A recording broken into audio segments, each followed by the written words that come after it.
Let's go to the Dude Maker hotline here. Speaking of doing things live and not doing them on Memorex, I can't keep up with where he is these days. Where in the world? This is like a Where's Waldo cartoon. Remember the Where's Waldo? Well, it's like a Where's George Webb. And the only reason this game wouldn't work is because Webb is 6'8". Waldo was like 4'2". So Webb would stand out in the cartoon. You go, oh, there's George Webb. He's right there. You know, he's standing next to the white van. Where are you, sir? Or can you tell us where you are? Sure. Hey, Mike, how are you? I'm Today well. yeah, I'm good. Today, as I had a buckshot for me. He sounds like a beautiful dog. Today I'm in Las Vegas, and this is kind of where I've been making a base as I've been, kind of making these forays to the border. And we can talk about the border, but, I'm looking at the border situation with Trump and what's he going to do between now and this transition period, and then what's he going to do when he gets into office. And that's really what's got me. I think that's the number one priority on the plate right now. Well, and I see that, and one of the things that you created this fake place. You have to tell me, by the way. You can tell me privately, but I'm going to send you a text message. You have to share with me how you make you look like Picasso was standing there and painted you. I go like, okay, I had the same AI tool as he does, and I yell at the AI, and I'm like, damn it, Webb can do it. Why won't you do it for me? And I can't figure it out. But you have proposed a place called Cybertown, USA. Now, I agree with this, and I think this makes eminent sense. And I hope Elon is following you or somebody that's with Elon, because you're right. Why shouldn't a place that is overseeing a border, why shouldn't the offices of it be near the border? That's common sense. It makes common sense. Try and cross the border to North Korea. You know what they have on the North Korean side? An office. A jail. Okay. Yeah, a jail. Yeah. Because you get caught climbing underneath that barbed wire fence, brother, they're going to put you in it. So, yeah, it makes eminent sense. So, any play on Cybertown, USA? Well, there's a precedence for this because Elon did this when he was at both Tesla in the factory in Fremont. He put the engineers right on the assembly line. Normally, they're kind of separated. And he did the same thing with SpaceX. And what he wanted to show the engineers is, hey, you might dream up a great part that you think is awesome, but if it takes a really long time to install the part, you're really slowing down the whole thing. And so he did both, and plus he made Teslas in the parking lot under tents. So, to hit his production goals, when Tesla's worth more than the next 9 car companies combined, right, in terms of value. So something's right. So all we're saying to Elon is, hey, these guys in Washington, the reason why they don't think there's a problem is because they're in Washington. Right. And, yeah, and you had Kamala Harris in that Lester Holt interview. You remember her saying, oh, you're the border czar, but you've never been to the border. And she said, well, that's not a problem. I've never been to Europe either. I know. I never would defend myself by saying I've never been to Europe either. But anyway, that was even a bigger shock. People are like, you're going to run NATO? Like, oh my goodness. But the idea is the first thing you have to do in order to solve a problem is know you have one. And just so you have DEA, you have ATF, which deal with mostly southern border, Fast and Furious. You have Customs and Border Patrol, of course. You have ICE. And then you have DHS, of course. So those are the ones that I'm saying those first 5 are the ones to get started with. Did you see Matt Gaetz saying 2 days ago, George? Did you see that he said, well, we have this thing called ATF, alcohol, tobacco, and firearms. Let me tell you something about alcohol, tobacco, and firearms. You know what that ought to be? That ought to be a convenience store somewhere in South Florida. Well, there is a point there that, if you're supposed to be serving the people and there is some kind of need for oversight or governance, that you would put the thing near where it was kind of like a referee. if you're a referee, you kind of have to travel to where the basketball games are. You can't kind of dial it in. I realize they have the replay in New York for the NFL, but you've got to kind of be there in order to be effective. And the thing about DC and DHS is who I picked on specifically. It only came around after 9/11, right? So That's right. it came up because of 20 hijackers and supposedly going into the buildings, and that is not the threat. I don't think with TSA now and all the checking that we do when we get in the shakedown we go on travel. When we go to the airports, I don't think that's the big problem anymore. I think the border with 15 million people coming in the last 3 or 4 years, I think that's the big problem. No, it's a huge problem, and ask the family of Lake and Riley or Rachel Morin or Jocelyn Nungery what they think about what is the number one problem facing people in the United States. Of course, the people that killed their loved ones were jetted in on what I call treason air. That was a completely different program here. But I don't want to get bogged down in that because there's so many things that, since we haven't talked in like 2.5 weeks, that I want to get to here. We're at Real George Webb 1 on Twitter. That's at Real George Webb 1 on Twitter. First of all, can you give our listeners just a little bit of an update? You went and you set up this Manson family-like commune up in Ohio or in Pennsylvania for journalists.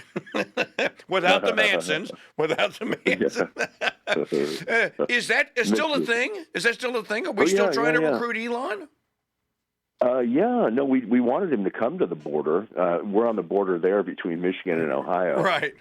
And we wanted the Swing State Studios. It's in Lambertville, Michigan. Okay. And what we're trying to do is hey, these swing states are going to be how the election is won and lost. Elon said the same thing for Pennsylvania, and we were basically focusing our efforts on Pennsylvania, Ohio, and Michigan, and Trump swept all 7, which is pretty incredible. That's kind of where the mandate came from. Yeah, but it's still there. We took this old space and fixed it up, and now we're doing journalist schools there, and we've got another little health school, and yeah, we're having a great time there. But in this transition period, we still have these Iranian. There's 5 different Iranian sniper teams that are still running around.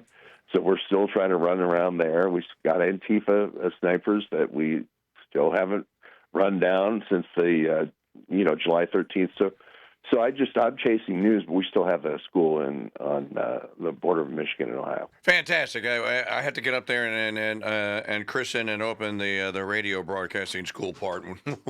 We'll do that. Yeah, you're welcome. No, we're going to do it. We're going to do it. George, Real George Webb 1 at Real George Webb 1 on Twitter and realgeorgewebb.substack.com. George, one of your posts recently here is a subject that I covered 2 years ago. You covered it a long time ago. I was made aware of it by my contact in Poland, Michael Krupa. I don't know if you know Michael, but Michael had made me aware, and he said, Mike, I think your audience would find this interesting. And Michael was, among others, about 2 years ago, came on the show and talked about the fact that there were, he didn't know the exact number. Some people say 25, some people say 30. Bioweapons labs in Ukraine that are paid for by the United States government that were developing bioweapons. Now, this was 2 years ago. So when Tulsi Gabbard came out 3 days ago and said the same thing, that these need to be shut down, and we need to know where they are first so we can get ceasefire zones around them. A friend of mine, I mentioned this on air, and he sent me a message, and he goes, Mike, you need to ask George about this. George knew about this like 10 years ago. True? Yeah, about 8, I'd say. Odessa was typically the place, Obama christened the bioweapons lab in Odessa, which isn't on the front line. It isn't on the border, but the idea is the same. Hey, we'll have this anthrax lab, and we'll if the Russians ever start queuing up on the border to take over, Ukraine, what we'll do is we'll get them in the staging areas, on the other side of the border to disrupt them with sort of a non-lethal biological weapon. But what happened after the overthrow, the CIA overthrow in 2014, is they started moving the labs. First of all, they started replicating them. And then second, they started moving them to the border of Russia. And that's very provocative, sort of like missiles of October. You start moving the things to the border, and it's kind of like, well, wait a minute, that's not good manners or whatever. And then, of course, what does Putin do? He invades to take over those things. Gabbard is right. The thing that stuck in Putin's craw was, hey, I don't want no stinking biolabs in my backyard, and you're moving them. You're moving them up to the border. Now, if she says, okay, she's going to be ODNI, which is the head of 17 different intel agencies. If she pulls that back and says, we're not going to do this anymore, Victoria Nuland and Tony Blinken and those kind of hardliners are the ones that are doing this stuff. If she pulls them back, there's really nothing to fight over anymore in Ukraine. Right? That's interesting. Yeah, there really isn't. I mean, I was to the border in Ukraine. There's really nothing else to fight about. The only thing that changed provocatively, right, that changed the balance of power in Ukraine was the biolabs on the border, on the frontier of Ukraine and Russia. And now they're like, well, we'll make up for it by sending missiles into Russia in the last 60 days of our administration. How does that help? It's trying to cycle up the war now that you've lost the election doesn't make any sense, to me at all. And I think that they're trying to cycle up the wars on several fronts. They're going to lose the one on the stupidity of the fake woman in the men's bathroom. They've already lost that one. They're losing their media outlets. I'm sure you've seen this. The View now apparently has NBC lawyers watching it and correcting them in real time, going like, yeah, you can't say that, Sonny. You're going to have to issue a retraction. So Trump hasn't even taken office yet, and leftard media is already basically handing him victories, letting him pick suits up if you're a Spades, or here in Louisiana we play a game called Boo-Ray. If you're a Spades or Boo-Ray fan, they're just handing Trump, so they're just throwing their cards going like, we're out. When do we want to see the next 5 cards? So there's victories that are already being occurred. George, I have been very clear on this. And this is why when I come to teach at the broadcasting school, hopefully guys like you will appreciate this. I am all about ethics. You do not broadcast something that is unethical. You don't do something for your own benefit. You and do it at the expense of the truth. You don't go after. You don't wage vendettas or do vengeance and use the broadcast airwaves to do it. You don't defame people. You don't lie. That's a commandment in the Bible. Thou shalt not bear false. You have an ethical set of principles. We've been operating for the last 20 years or so with a corporate media establishment that does not have an operating set of principles. Hell, this goes all the way back to the lie that was told. Remember in Bush 43 in 2004 that I've been trying to remember that it was Dan Rather that lied in that interview that he did with the guy who said that Bush had dodged a draft. I know you remember this, right? And ultimately, sure. Rather got fired over it, right? Yeah. Yeah. Mm-hmm. Well, this has been going on since, I'm sure before then. But here recently, we've had what amounts to, and I've been screaming about this for 4 years now. You can't say that. That's libel.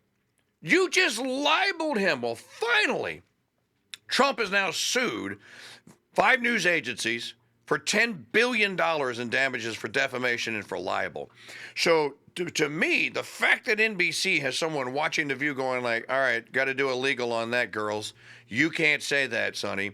It is a new day in broadcasting here, and Trump hasn't even taken office. Elon hasn't fired one person yet, but yet Elon's impact and X's impact is already being felt. Are these the smartest crayons in the box at work that you wrote about? Well, Elon's collecting them. He's got this big program with Doge, the Department of Government Efficiency. Him with Vivek Ramaswamy. They want people who are super high IQ and will work 80 hours a week for free. I thought, oh, they're going to go after Mike Church. I knew this. I turned him down, by the way. But then I got to the part where they said he'll work for free. I said, oh, good. Mike will still be okay. But they're going to do this, and my whole thing with that is don't overplay the hand. It was a mandate, but not a landslide. So don't overplay it and say, well, we're going to get rid of everybody, and we're going to make red hats the only hats you can wear, and so forth. We still are all Americans. We still have to build a bridge. We still have to have a consortium. We have to have a coalition, to Sure. move forward. And so that's what I encourage everybody to say. Now, that's why I want to move government to where government is most effective. And I know Vivek says, well, if I just make them, there's Buckshot agreeing with me. He is voicing his very loud agreement. Yeah, if I just make people show up at their offices in Washington, D.C. 5 days a week, half of the people will quit because there's a lot of people working remotely and they've got a landscape business on the side. And I saw this in Washington. I saw where people had other businesses, plus they held down a government job, quote unquote, and that is wrong. That's wrong. But the other part of this is what's the big picture, not just waste government, fraud and abuse and all that sort of thing. The big picture is if we have that department, now Elon said there's 428 agencies. I went to he said a couple of weeks ago, I went to the page and I put it in my Substack, and now there's 441. There's 13 since he said that. There's 13 new ones. I mean, can you even name 20 agencies outside of the military? He's got a point. That 99 agencies should be enough. But we also need to make sure that government's more effective as well as efficient. If it's going to be getting a passport, it shouldn't take 3 weeks, 4 weeks to get a passport, right? Or 6 weeks. It should be a couple of days. They can do one in one day if you go there. So why not just make that the standard? So he brings a lot of just clear thinking that he had at SpaceX and he had at Tesla, and he brings that to government. Hopefully, not just efficiency, but hopefully we can work on effectiveness as well. Well, I would just point this out, and like you said about the passports. Somebody sent this to me last night. Riley Gaines saying that it takes the legal immigration process in the United States is so slow it's a joke and it takes forever, even if you're super talented, and that should be fixed. Now, some people are going to take that, I knew Riley Gaines was playing for the enemy. I knew that she was one of them. None of us have ever said that we are completely and totally, we're not teetotalers when it comes to immigration. Otherwise, most of us wouldn't be here. We don't have an issue with people that want to immigrate legally and naturally and have every intention and plan of assimilating and aren't going to come here to try and MK Ultra us from within and stab us in the back. Mission trip. And he wanted to bring six of his children. He has 8. And he wanted to bring 6 of them with him. And he didn't apply for their passports. They left in the second week of October.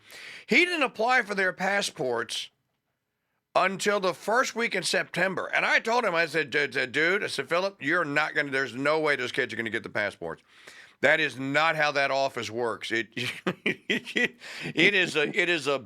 a lumbering, slumbering, pathetic beast.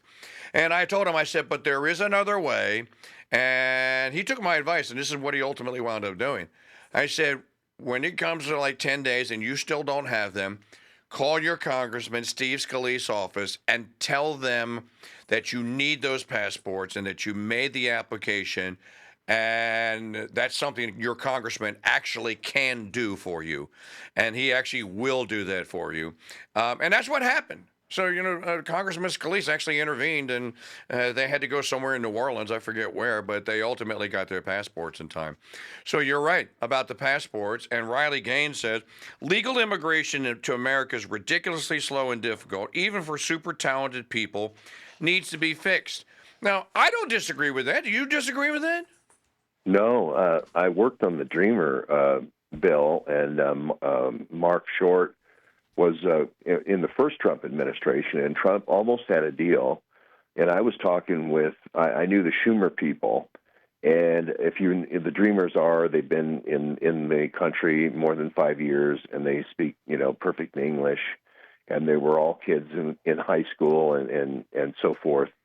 And they're, for all intents and purposes, Americans like everybody else. You know what I mean? Like Right. My grandfather couldn't speak any English when he got here. So they were trying to cut a deal, and then I was right there at the Senate carriage entrance and watching Mark Short coming back and forth to get the number, I think was 1 million or 1.5 million. And then Schumer cut it off. And I talked to the people, and they said, well, we just wanted to make Trump look bad, like he hated immigrants. So I think there's room to play here, and not play politics, but I think there's room to play with the Dreamers. They're every bit as important to our economy as everybody. I think there's a lot of Hispanic men, like 28% swing that went in the direction of Trump. Mm-hmm. Because they're small business owners. They're the ones that are out there doing the construction, laying the concrete. I interview them every day. As long as they're paying their taxes, hey, they're constructive. The illegal criminal immigration, and I've talked to people who came in on the burial boat lift, all the way back, I've interviewed, they send every once in a while their flotsam and jetsam with these criminals, and that's what has to go. I'm not worried about an abuela or a Nino here or a Nina there. I'm worried about the criminal element, and I'm worried about the infrastructure that's been put in here by the cartels. That's where we're getting 130,000 overdoses a year. That's the real thing that's taking down the fabric of our cities and our society, and that's what you have to go after, Ian. So I don't want to mix, and I could see already the DNC hiding and using the immigrant issue as human shields. Yep. They're already doing that, and we have to be really super clear that, hey, we got enough to worry about with just the criminals and the violent criminals, and that should be job one. I want to real George Webb on our Dude Maker hotline here. Welcome in all of you that are watching on X.com, on our Roku channel, and on the Crusade Radio Network on YouTube. Please subscribe to all of them like your life depends on it. I saw your post about the human shields, and I have a long history of going back. I call her Kinky, of Debbie Wasserman Schultz. She sat across from me at the Redbird Diner in Manchester, New Hampshire, when I went there in 2012 to cover the Republican primary there, and I was a Ron Paulian back then. And she sat across from me, and she was being interviewed by, and they had MSNBC actually, had their little booth there, and she was being interviewed by it wasn't Morning Joe at the time, I don't remember who it was, and she's sitting there staring at me, and I was like, she's one of these. To me, when you look up demagogue in the dictionary, there ought to be a picture of her. She's one of the worst demagogues in congressional history. The only one that I can think of that's worse than her should be in jail. And maybe just in rehab and not in jail, but that was Anthony Weiner. Anthony Weiner was the biggest demagogue in the history of Congress, and I always knew there was something wrong with that guy, and it was proven correct. But anyway, she's sitting across from me, and her sister is with her. And she's mean mugging me. So at one point when she stopped mean mugging me, I looked at her and I crossed my forefingers like this. I made a crucifix like back, vampire, back. And her sister goes, "That's not funny. That's not funny." I'm like, "Yeah, it is. She is the epitome of a Marxist sodomite vampire. This woman is just, to me, she's just detestable." And then I saw your piece about that, and I was laughing out loud, going like, "Oh, I can't wait to tell him I have a history with this woman. She doesn't like me, and I don't like her." But you're right. They just march right out and start going and start putting illegal aliens right in front of them in our path here. And that's not what we're talking about. We have never been talking about the people that are trying to pursue entry into the United States to assimilate and to become citizens. I have an ex-sister-in-law that was a citizen of Great Britain and came here in 1990. George, it took her 14 years. Yeah. 14 years. I think Riley Gaines is right. And I don't think that there is, and you mentioned the guys who pour the concrete. Well, we have contractors that 2 houses down from me. I saw these guys out there building her a little driveway extension, and I actually asked for their information, and I could see that they were all immigrants or whatever. And then our neighbor gave us the contact info. This is a company that is totally legit. They have business licenses and all. Not that I think that that's a prerequisite, but they do. They have their van with license plates on it and everything, and they try and play by the rules. And they're concrete guys, and they're good, and they're freaking fast. So we're not opposed to this. Now, certainly we'd love for our young men to learn these trades and these skills, and I think a lot of them are now going to do that. But I don't think that Riley Gaines is wrong, and I don't think that we should all have this idea, last one over, pull the drawbridge up. And I might have said that, but I was talking about illegals. I was talking about those that have no desire to assimilate and just want to come here and take. Well, that's not the way it works. It doesn't work that way in Switzerland. Hell, it doesn't work that way in Mexico. And maybe if there was a better process, George, you wouldn't have illegals. Right. Well, it's about opportunity and feeding your family and so forth. And I think the big swing for Trump was, this 28-point swing with Hispanic men certainly won the election, and maybe black men as well is the big swing over 15 points. But those are the folks that are saying, hey, I want economic opportunity. But in the flip side is I don't want to compete with somebody who's not playing by the rules that I am. I'm paying taxes. I'm filing, like you said, my business insurance. I'm putting tags in my van, et cetera. I'm not running totally coyote, right? And so they want that protection as well. So, the Debbie Wasserman Schultz's, I've covered her for over 8 years. I've covered her spy ring. I've covered her, machinations. They will do anything. You talked about Truth earlier being, the first casualty with the DNC. Let me tell you, the DNC will do some crime and then immediately blame you for doing that crime. That's how they operate. It's Saul Alinsky 101. They have no compunction whatsoever. They're the biggest group of liars ever. She's right in there, Nancy Pelosi, Chuck Schumer. I'm telling you, Schiff, I've been across the table from Schiff. That's how they are. So until you come into power, until you sue them, then they start watching what they say. But until then, it's free reign, for whatever.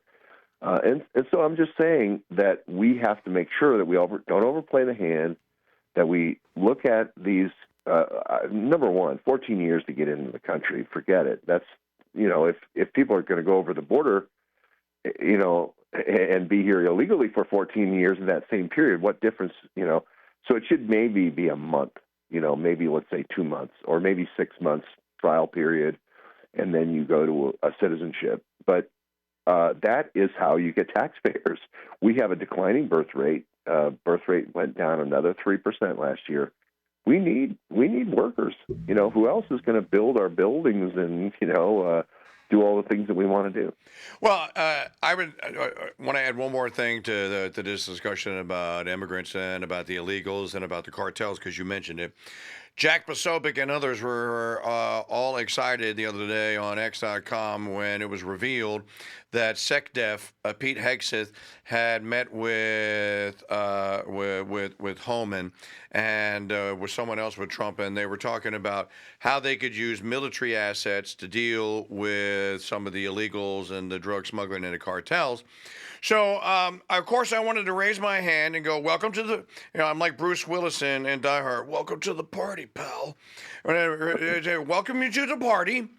I asked for this at the Liberty Political Action Conference. You can look this up.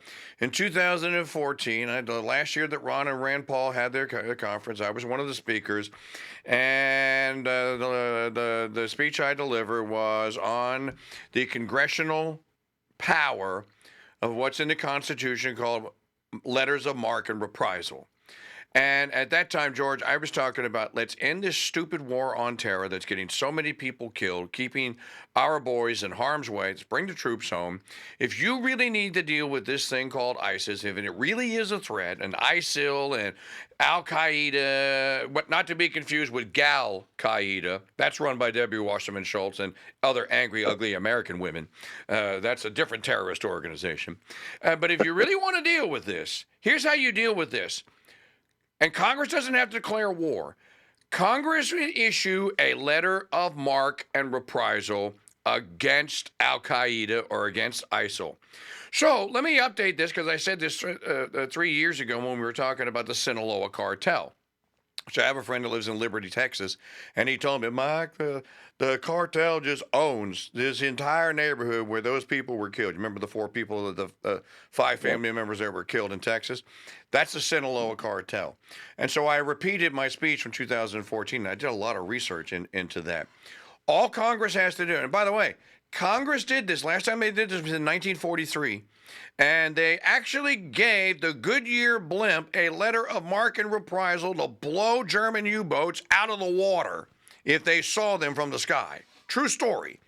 All Congress has to do is, I say all, have a hearing, have some balls, and then say, hey, Sinaloa cartel, what are the other, Medellin cartel, whatever you are, Congress is hereby issuing letters of marque and reprisal, and we are authorizing private U.S. military forces. Can you say Blackwater or whoever you want to name here? We are authorizing them, and basically you're putting a bounty on their head. You know, U.S. Marshals have been posting bounties on criminals' heads, George, since Tombstone in the 1860s. You basically put a bounty on their head, and you say, wanted dead or alive, and you basically let the mercenary market work, and you can take care of those cartels. And I believe that that their firepower is out there, certainly the organization skill, and that's one way that you can approach this. And then Congress can just back it up by saying, yes, we support this, and we deem that those entities are enemies of the they're enemy combatants. They're enemy combatants of the United States. Bammo. That's how you can. That's one way you can deal with it. Yeah. Well, the border is a tough one because you're going to use the kids, you're going to use the women, the young teens, males. You're going to use them as the mules for the drug operations, and of course, if you get the military involved, you're going to end up with them hiding behind, human shield again. But I do agree with you that you need to think outside the box. We know where their mansions are. We know where their Ferraris are. We know where their Lamborghinis are. And I'm not saying drone strike their families, but we can drone strike their garage with, $5 million in cars, and all of a sudden wait a minute, there's a reprisal here. Like you said, they've marked us and now they're reprising us, where it hurts, my yacht is now a cinder, when I went down to go on my big party with all my, my girls, it's now, floating a couple of pieces of wood in the harbor. That's what we have to kind of do is go after their assets and go after the decapitation, bring the war to their front door, instead of, like you say, chasing ISIS, which is, Tulsi Gabbard used to say, this is a totally created war. We're giving weapons to ISIS so that we can say we're fighting ISIS, right? That doesn't make any sense. That's a make war situation. The border war or the war against the drug lords is not fake. It's real. Homan makes the point that our overdoses are at all-time high, over 100,000. I remember when I started talking out about overdoses, it was under 50,000. But with fentanyl now, it's over 100,000 deaths a year, and that's more than all the terrorist wars combined. And he that point is valid. Yes. So, and I don't know any American who doesn't know somebody whose kid hasn't overdosed, through our just, close associates. And that's just got to stop. And I think that, Maggie, can you cue up digital media file number 5 on the cut sheet? And play this for George, and then we'll talk a little bit about this, and then I'll let him get back to reporting, so I have something to read tonight. This is Tom Homan, George. This is exactly what you should say. Laura, a lot of people ask me why I get so emotional when I do Fox News and why I scream at members of Congress. Because I've seen so much tragedy. I've talked to hundreds of angels and moms and dads who buried their children because they're killed by illegal alien. This is the latest. I've talked to little girls as young as 9 years old that were raped multiple times by members of cartel. When you look in her eyes and everything innocent and pure has been ripped from her soul, and her life will never be the same. I mean, it's just I'm tired of it, and the government failed the Lake and Riley family. Not only if President Trump was president, he'd be sitting in Mexico in the Remain in Mexico program. And if he did get to New York and he was arrested for injury to a child in New York, I used to be able to arrest him because the priorities under Trump were if you're in the country illegally, you're a target. But because Secretary Marcus put the priorities so low, even the injury to the child didn't meet the standards, so ICE could even place a detainer on him. So this is purely, it could have been prevented. This young lady's dead. And I want every mayor, every governor of a sanctuary jurisdiction to listen to that tape, listen to this young girl fight for her life, fight for her breath, trying to survive, terrified. I want you to understand what she went through. Like the 9-year-old boy, the 5-year-old boy in the back of the tractor trailer that I held, I found him dead, that baked to death. I thought about what the last hour of his life was like. You need to listen to this tape. And for those governors and mayors that are saying they're going to stop Tom Homan, they're going to stop President Trump, shame on you. Your responsibility is protect your communities, and that's what we want to do, is protect your community. I mean, I love this guy. This is exactly the medicine, and he is exactly the man for this time. No BS, law enforcement stud for 3.5+ decades, and he's just not going to accept any of this BS. And he's also telling those same governors and mayors, let me tell you something, U.S. Code 134.3 you aid and abet a criminal alien, an alien illegal immigrant trespasser, and that is a felony. And he's basically telling him, I will arrest your ass.